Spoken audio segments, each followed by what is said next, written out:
수강생 여러분 안녕하세요. 지난 시간은 한국 교육재정의 현황과 특징에 대하여 살펴보았습니다. 이번 시간은 식민지기부터 현재까지의 한국 교육재정 제도의 변화 과정을 살펴보겠습니다. 처음에 각각 학교는 지역 주민들의 지방세와 학생들이 납부하는 수업료로 운영하도록 설계되었지만 이러한 방식으로는 학교 교육을 위한 충분한 재원을 모을 수 없었습니다. 그래서 정부에서 교부금의 형태로 재정 지원을 하기 시작합니다. 식민지기의 공립학교 재정은 대부분 보통학교 재정이었습니다. 식민지 정부는 각 군에 학교비라는 단체를 설립하여 학교를 운영했습니다. 대도시인 부에서는 1930년 12월에 학교비 대신 특별경제가 설치되어 초등교육을 운영했습니다. 일본인 소학교는 제1부 특별경제, 조선인 보통학교는 제2부 특별경제에서 맡았습니다. 식민지기 교육재정의 수입원으로는 부과금, 사용료, 보조금, 기부금, 재산 수입 등이 있었습니다. 부과금은 일종의 지방세로 지역 주민들이 납부했습니다. 호세에 대한 부과금, 호별할 등이 있었습니다. 사용료는 학생과 학부모가 부담하는 수업료였습니다. 식민지기부터 모든 공립학교에서 수업료를 납부하였고 이는 해방 이후에도 무상교육이 실현될 때까지 한동안 지속됩니다. 보조금은 주로 중앙정부 보조금으로 도를 경유하여 지원되었습니다. 기부금은 주로 학교 설립을 위해 지역 주민들이 기부한 금액이었습니다. 이외에도 재산 수입이 있었습니다. 식민지기 교육재정은 교원 인건비, 학교 운영비, 학교 건물을 새로 짓는 비용인 신형비 등으로 집행되었습니다.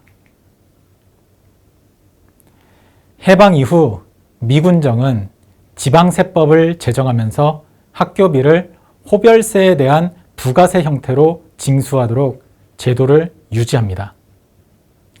국세인 지세 수입 역시 상당 부분이 초등교육을 위해 계속 쓰입니다. 1948년 공포된 지세령에는 각 부, 읍, 면에서 징수한 지세 수입의 구할, 즉 90%를 초등교육을 위해 지출하도록 정했습니다. 지세는 국세였지만 초등교육을 위해 지방에 다시 보조금으로 지급되었다고 볼 수 있습니다. 대한민국 정부 수립 이후에는 목적세인 초등교육세를 규정합니다. 지방세인 초등교육세는 기존에 징수하던 호별세 부과금에 특별 부과금을 더한 것이었습니다. 1951년에는 임시토지소득세법이 제정됩니다. 기존의 초등교육세로 징수하던 호별세 부과금은 비농가에 한정하여 징수합니다. 농가에 대해서는 국세인 제1종 토지소득세를 정해서 현물로 징수하기 시작했는데 그중 일부를 지방에 환부하고 환부한 목 중 대부분을 지방의 초등 의무교육 재원으로 사용했습니다. 1958년에는 목적세인 교육세가 신설됩니다. 기존 호별세 부과금과 특별 부과금으로 징수하던 방식을 폐지하고 부동산 소득, 배당 이자 소득, 사업소득, 근로소득, 양도소득, 잡소득, 법인의 유보소득 등에 대해 3 내지 15%의 세율로 부과하였습니다. 국세인 교육세의 과세 최저한에 미달되는 경우에는 지방교육세가 따로 부과되었습니다. 지방교육세의 세율은 근로소득의 경우 2%, 근로소득 이외의 소득은 5%였습니다. 교육세는 1961년을 마지막으로 폐지됩니다. 그리고 이후 1981년에 새롭게 만들어져서 1982년부터 다시 징수되고 있습니다. 1958년에는 의무교육 재정교부금 제도가 도입됩니다. 당시 한국의 초등교육은 교육구 단위로 이루어졌습니다. 하지만 교육구의 재정 수준은 균등하지 않았고 의무교육을 실시하기 위한 재원이 부족한 교육구들도 많았습니다. 그래서 의무교육이 정상적으로 운영될 수 있도록 각 교육구에 필요한 재원을 국고로 지원하는 의무교육재정교부금이 도입됩니다. 의무재정교육교부금은 보통교부금과 특별교부금으로 나누어졌습니다. 보통교부금은 기본적인 학교 운영경비, 특히 초등학교 교원의 급여를 지급하기 위한 금액이었습니다. 학생 수 등에 따라 산정되는 기준 재정 수요액에서 기준 재정 수입액을 뺀 금액을 기준으로 보통 교부금의 규모가 결정되었습니다. 특별교부금은 천재지변이나 기타 사변으로 인한 특별 수요와 보통 교부금으로 충당할 수 없는 재정 수요를 충족하기 위한 금액이었습니다. 기준 재정 수요액 중 기본 급여를 제외한 금액의 30% 선에서 정해졌습니다. 의무교육재정교부금은 1971년까지 운영되다가 1972년부터 지방교육재정교부금에 통합되어 폐지됩니다. 1963년 12월에는 중등교육의 확대에 따른 재원을 확보하기 위해 지방교육 교부세법이 제정됩니다. 중등교원의 인건비를 지급하기 위한 재정이 충분하지 않은 시도에 대해서 국가에서 교원 봉급 전입금을 교부하는 제도였습니다. 지방교육교부세 역시 보통교부세와 특별교부세로 나누어졌습니다. 보통교부세는 당해년도 입장세액의 40%와 주세 중 탁주, 약주세액의 42%였습니다. 매년 기준재정 수요액에 미달하는 시도에 대해서 미달액을 기초로 교부되었습니다. 특별교부세는 보통교부세 총액의 10%였고 특별한 재정 수요가 발생하면 교부되었습니다.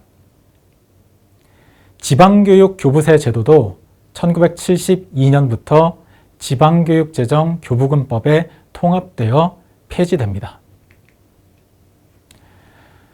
1971년 12월에는 지방교육재정교부금법이 제정됩니다.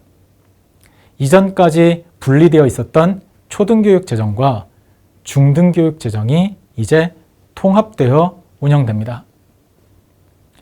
의무교육재정교부금과 지방교육교부세를 폐지하고 내국세의 일정 비율을 지방교육재정교부금으로 지출하는 제도가 처음으로 만들어졌습니다. 우선 내국세의 11.8%를 보통교부금으로 교부하도록 정했습니다. 특별교부금은 보통교부금의 10%, 즉 내국세 수입의 1.18%였습니다. 그래서 보통교부금과 특별교부금을 합하면 내국세의 12.98%가 지방교육재정교부금으로 정해졌고 각 시도의 초중등교육 운영을 지원하기 위해 교부되었습니다. 하지만 제도가 시행된 이듬해인 1973년 이른바 83 조치가 선포되면서 내국세의 12.98%로 정한 법정 교부율의 효력이 정지됩니다. 그리고 교부금은 감손되어 지급됩니다. 1982년 내국세의 11.8%를 보통교부금으로 교부하는 규정이 다시 실시되기 시작합니다. 다만 특별교부금은 내국세의 일정 비율을 교부하는 대신 국가 예산에서 별도로 정하도록 했습니다. 1982년에는 교육세도 다시 신설됩니다. 처음에는 5년 한시 목적세로 시작되었지만 이후 연장되었다가 1990년에는 영구세로 전환됩니다. 만들어질 당시 교육세 과세 대상은 분리과세가 이루어지는 이자 및 배당소득, 주세 수입, 담배 판매 수입, 금융보험 수입 등이었습니다. 그런데 1989년에 지방세인 담배 소비세가 신설되면서 담배 판매 수입은 교육세 과세 대상에서 제외됩니다. 대신 서울 및 광역시 일반 회계에서 담배 소비세 수입의 30%를 교육비 특별회계로 전입하도록 정합니다. 교육세 수입은 보통교부금 재원으로 사용됩니다. 1990년부터 1992년까지는 교육환경개선 특별회계가 3년간 한시적으로 설치되어 운영되었습니다. 초등학교, 중학교, 고등학교 및 특수학교의 노후시설을 개선하고 교원 편의시설을 확충하는 데에 목적을 두었습니다. 교육세 수입 등 일반 회계 전입을 통해 연간 3,700억 원씩 3년간 총 1조 1,100억 원의 재원을 마련하고 교무실, 교사 휴게실 확충, 교실 책상과 걸상 교체, 학교 난방 및 화장실 개선 등의 사업을 추진했습니다. 하지만 첫 해인 1990년 말에 교육재정 제도가 바뀌면서 일반 회계 전입금이 삭감됩니다. 그래서 1991년과 1992년에는 연간 사업비를 모두 교부금 재원에서 충당하여 사업을 추진했습니다. 교육환경 개선 특별회계를 통한 교육환경 개선 사업의 반응이 좋아 이후 1996년부터 5년간 교육환경 개선 특별회계가 다시 설치됩니다. 첫 해인 1996년에는 4천억 원, 이후에는 연간 7천억 원으로 예산을 편성했고 교육세 수입의 일부, 일반 회계 전입금, 기타 수입금 등으로 마련했습니다. 학교 시설 개선과 책상 및 걸상 교체 등에 집행되었습니다. 1990년 12월에는 교육세법이 개정됩니다. 그동안 한시적으로 운영된 목적세였던 교육세가 이제 영구세로 전환되었습니다. 과세 대상은 금융보험업자의 수입, 국세 중 특별소비세액과 주세액, 지방세 중 등록세액, 막권세액, 주민세 균등할 세액, 재산세액, 종합지방세액, 자동차 세액이었습니다. 주로 국세와 지방세 일부에 부과하여 부과된 국세였습니다. 1996년부터는 교통세액과 담배 소비세액이 과세 대상으로 추가됩니다. 1991년부터 교육세 수입은 전액 지방교육 양여금 관리 특별회계에 편입되어 지방교육 양여금으로 각 시도 인구에 비례하여 배분되었습니다. 그런데 지방교육 양여금 수입은 지방교육재정 교부금 기준재정 수입액에 반영되었습니다.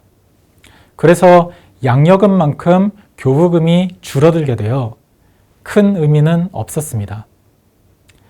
지방교육 양여금은 2004년을 마지막으로 폐지되었고 이후 교육세액은 보통교부금으로 편입됩니다. 2001년에는 기존 지방세에 부과하여 부과되는 교육세를 지방세로 전환한 지방교육세가 신설됩니다. 지방교육세 수입은 각 광역시도가 시도교육청에 전입하는 법정 전입금으로 지방교육 재정에 사용됩니다. 1990년 12월 법 개정으로 지방교육재정 교부금 제도도 정비되었습니다. 교육세 수입은 지방교육 양여금으로 옮겨지고 교부금 재원은 의무교육기관, 즉 초등교원 봉급에 내국세 수입의 11.8%를 더한 금액이 됩니다. 이 중 의무교육기관 교원 봉급의 내국세 수입 11.8%의 11분의 10에 해당하는 금액이 보통교부금, 내국세 수입 11.8%의 나머지 11분의 1이 특별교부금으로 정해집니다. 지방자치단체의 재정 부담에 대해서도 규정됩니다. 각 시도의 교육 및 학예 관련 경비 부담은 시도의 교육비 특별회계를 통해 부담하도록 정했고 의무교육 경비는 교육비 특별회계 중에서 지방교육재정 교부금과 지방교육 양여금으로 충당하도록 했습니다. 이외의 공립학교, 즉 공립중고등학교 교원 봉급의 경우 서울은 전액 지자체 일반회계로부터 전입하여 지원하고 부산은 반액을 지원하도록 했습니다. 한편 서울과 광역시는 지방세인 담배 소비세 수입의 30%를 교육비 특별회계로 전출하도록 정했습니다. 이 비율은 1994년부터 45%로 인상됩니다. 2004년 말에도 지방교육재정 교부금 제도에 변화가 있었습니다. 우선 보통교부금 재원 기준에서 의무교육기관 교원 봉급이 제외됩니다. 그리고 특별한 수요에 따라 증액 교부할 수 있었던 제도도 폐지하고 대신 내국세 교부율을 인상합니다. 교원 봉급에 대한 부분과 증액 교부하던 부분을 모두 내국세의 일정 비율로 마련한 보통교부금에 통합했다고 볼 수 있겠습니다. 앞서 말씀드렸던 대로 지방교육 양여금도 폐지되고 교육세 수입도 교부금 재원으로 통합됩니다. 한편 과거 시도에서 중등교원 봉급을 지원하기 위해 일정 비율을 전입하던 제도도 폐지되고 대신 이 금액을 시도세 전입금 비율을 인상하여 통합합니다. 이전까지 중등교원 봉급에 대해 서울은 100%, 부산은 50%, 인천, 대구, 광주, 대전, 울산과 경기도는 10%를 일반 회계에서 전입해 왔습니다. 그리고 이와 별도로 모든 시도는 시도세 수입의 3.6%를 교육비 특별회계로 전입했습니다.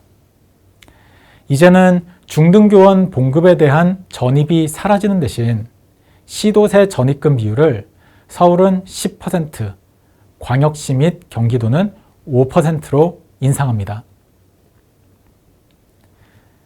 2000년대에 들어와 내국세 법정 교부율도 꾸준히 인상됩니다. 처음 지방교육재정 교부금이 만들어진 이후부터 2000년까지 내국세의 11.8%가 지방교육재정 교부금으로 교부됩니다. 2000년 법 개정을 통해 2001년 13%로 인상된 교부율은 2005년 의무교육기관 봉급과 증액교부금을 보통교부금에 통합하여 다시 19.4%로 인상되었습니다. 2008년에는 유치원 유아학비와 초등학교 방과 후 학교 사업비를 교부금을 사용해 집행하기 시작하면서 교부율이 20%로 인상되었습니다. 2010년에는 부가가치세의 5%가 지방소비세로 전환되어 내국세가 줄어들었다는 이유로 교부율이 20.27%로 인상됩니다. 2014년 지방소비세율이 부가가치세의 11%로 인상되었고, 이에 따라 내국세 및 교부금이 감소하게 된 몫을 지방자치단체 일반 회계로 전입하는 지방교육재정 교부금 보전금 제도가 생깁니다. 2019년 지방소비세율이 부가가치세의 15%로 인상되면서 내국세 교부율은 20.46%로 인상됩니다. 2020년 지방소비세율은 부가가치세의 21%로 인상되었고, 소방안전교부세율이 담배에 대한 개별 소비세액의 20%에서 45%로 인상되면서 내국세 교부율이 다시 20.79%로 인상되었습니다. 한국에서는 사립 중고등학교가 정규 중등교육에서 상당한 비중을 차지합니다. 그래서 정부에서 상당한 규모의 재정 지원도 하고 있습니다. 사립중학교의 경우 무시험 진학이 시작되고 학군 내에서 학생들이 공립과 사립 구분 없이 임의로 배정되면서 사립학교의 수업료가 공립학교 수준에 맞추어지고 정부의 사립학교 인건비와 운영비에 대한 지원이 시작됩니다. 1977년부터는 재정 결함분, 즉 공립학교를 기준으로 산정된 재정 수요액에서 재정 수입액을 뺀 금액을 보조하는 방식을 도입합니다. 고등학교의 경우도 고교 평준화 정책의 실시에 따라 사립학교와 공립학교 수업료 수준이 비슷해지면서 1979년부터 사립학교의 인건비와 운영비 부족분에 대한 지원이 시작됩니다. 이외에도 별도로 시설비 지원이 이루어졌습니다. 사립중학교의 시설비는 1984년부터 지원되었고 1990년부터 1992년까지와 1996년부터 2000년까지 설치되어 운영된 교육환경개선 특별회계는 사립학교에 대해서도 지원했습니다. 지금까지 식민지기부터 현재까지 교육재정 제도 변화 과정을 정리해 보았습니다. 식민지기의 지방세, 중앙정부 보조금, 학생이 납부하는 수업료를 축으로 하는 교육재정 제도가 마련됩니다. 해방 이후 무상 의무교육을 실현하고 확대하기 위해 수업료는 없애고 싶었고 지방세 수입은 이를 뒷받침하기 충분하지 않았습니다. 그래서 한국의 교육재정제도는 중앙정부의 재정 지원이 확대되는 방향으로 계속 변화합니다. 1958년에는 의무교육재정 교부금이 생겼고 1964년에는 중등교육 지원을 위한 지방교육 교부세가 만들어집니다. 1972년부터 초등과 중등교육 재정이 통합되어 지방교육재정 교부금으로 운영됩니다. 처음에는 11.8%였던 내국세 법정 교부율은 2020년 이후에는 20.79%까지 인상되었습니다. 한편 정규 중등교육에서 공립과 사립 구분 없이 학군별로 학생들을 각 학교에 임의로 배정하기 시작하면서 사립학교의 수업료 수준을 공립학교와 비슷하게 규제하게 되었습니다. 이에 따라 사립학교에 대한 재정 지원도 재정 결함 보조금, 즉 필요한 금액에 비해 수입이 부족한 부분에 대한 지원이 시작되었습니다. 다음 시간에는 현행 교육재정 제도에 대해 정리해 보겠습니다. 감사합니다.